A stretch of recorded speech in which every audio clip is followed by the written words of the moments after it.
And welcome back to Open Line. We are here at the half hour. If you're just joining us, first of all, thank you for being part of the show tonight. We are talking about the refugee resettlement program, specifically for many Afghan people who are coming to Tennessee and across the nation to restart their lives after the Taliban takeover and the U.S. withdrawal from Afghanistan. I have Louisa Saratora joining me from the Tennessee Office for Refugees. Louisa, again, thank you for being with us tonight.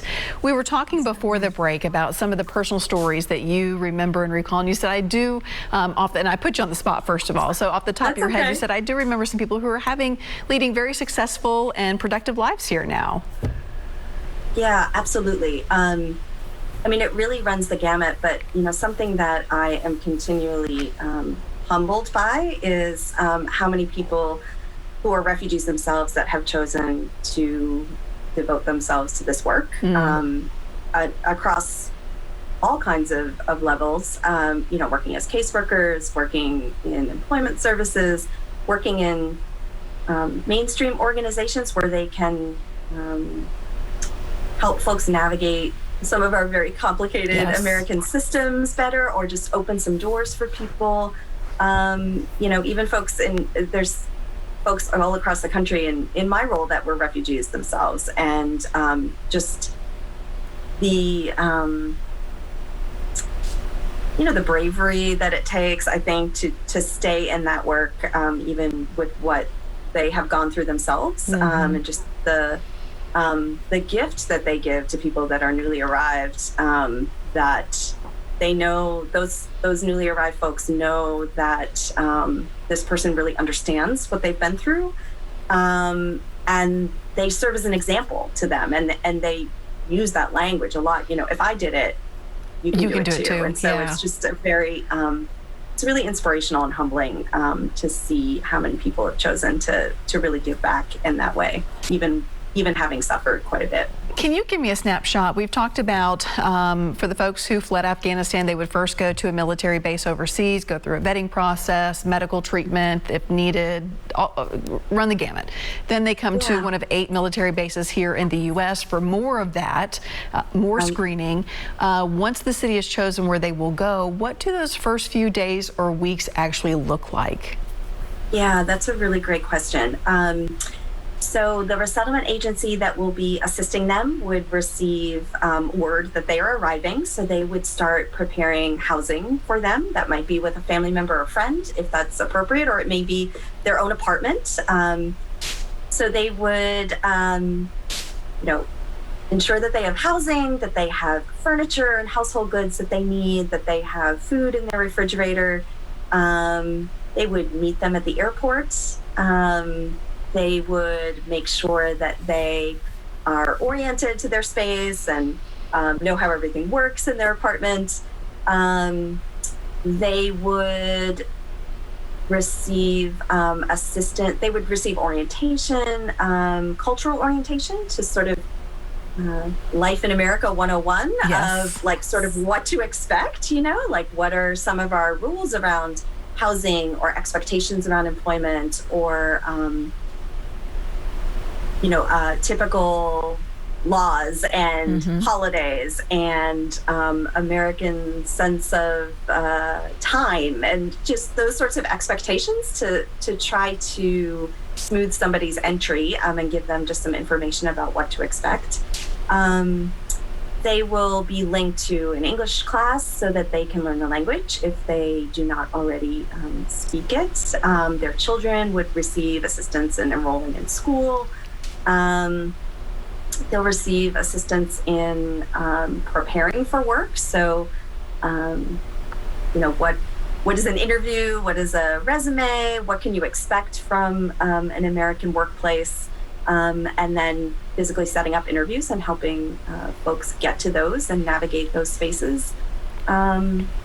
And then just linkages to really anything else that they might need. There's some very specific services, like I mentioned, that folks do, but a lot of it is also just tailored to the particular needs of that individual or family. It sounds like while there are different processes to go through, it becomes more personal once they arrive in a particular city. Definitely. Yeah, I mean, it's very much, this is what life looks like Yeah. here in Nashville, right? Like, this is our public transportation system. This is your local grocery store. This is your child's school and how we can get there. So it's it is very tailored to their community experience. And what's your experience? I mean, I think everybody wants to be self-sustainable, whether you're an American or whatnot. What would you say is the timeline to where people feel like they're really on their feet and moving forward on their own? Yeah. I mean, it is remarkable how quickly refugees become economically self-sufficient. I mean, it is really not unusual at all, typical, I would even say, for folks, you know, at 6 months or 8 months after arrival in the U.S., that they are paying their own bills and not eligible for public cash assistance due to their income.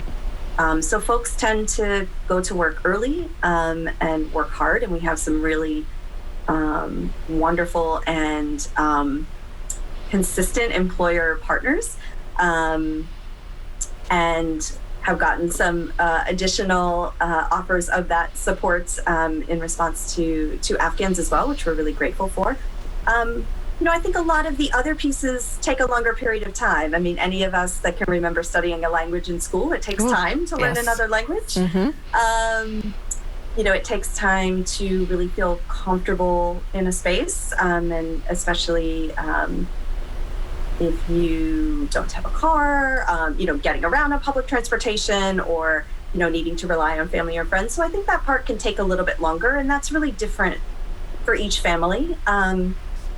We're fortunate that a lot of the services that we're able to provide with employment and case management are available for up to 5 years after someone arrives in the U.S.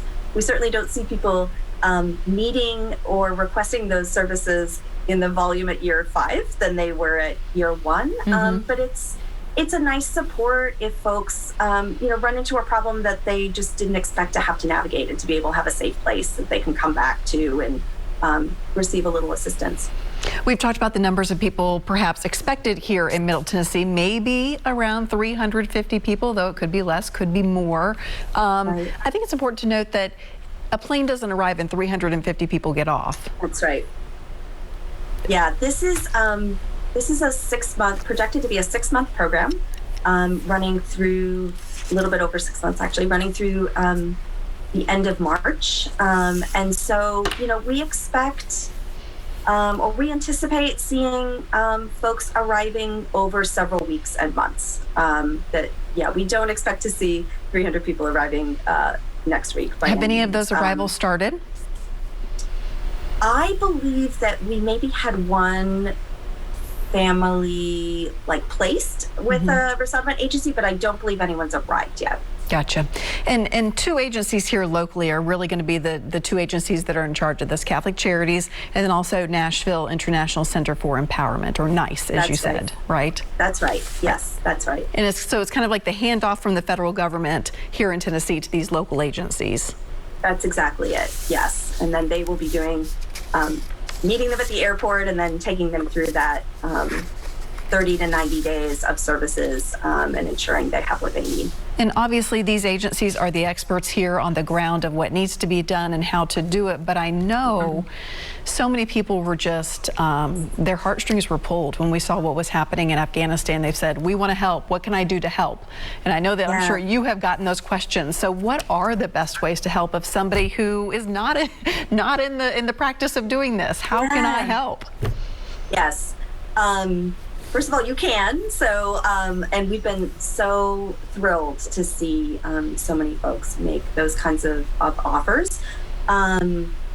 Volunteering is a fantastic way. Most agencies have sort of a whole host of things that volunteers can do. I also encourage you, if you have a special interest or skill or talent that you want to share, offering that is often a really great way to do something a little bit more creative. Financial and in-kind donations are welcome. As we mentioned, this group right now is not eligible for a lot of the benefits that refugees going through the typical program would be. And then those household furnishings and household goods are always really welcomed. If you work in a community organization or a mainstream organization and you just want to know how can I make my services more accessible, resettlement agencies would love to hear from you, and how to sort of smooth the path to access for things. And then professional services. We know that a lot of these folks are going to need to apply for asylum. And so, linking with immigration services and other kinds of professional supports are really welcomed. Contacting those agencies directly, Catholic Charities or NICE. We have a website, tnrefugees.org, and we've got a compilation of resources as well as links to agencies doing this work across the state. So I invite people to go there to find an easy way to connect. And there's a new website that just launched called welcome.us, and it is a community organization, nonprofits, leaders, bipartisan, sort of one-stop national resource for information about Afghans and how folks can help, and that's certainly a resource as well. Great. Okay, we have to sneak in one more commercial break. We'll be back after this.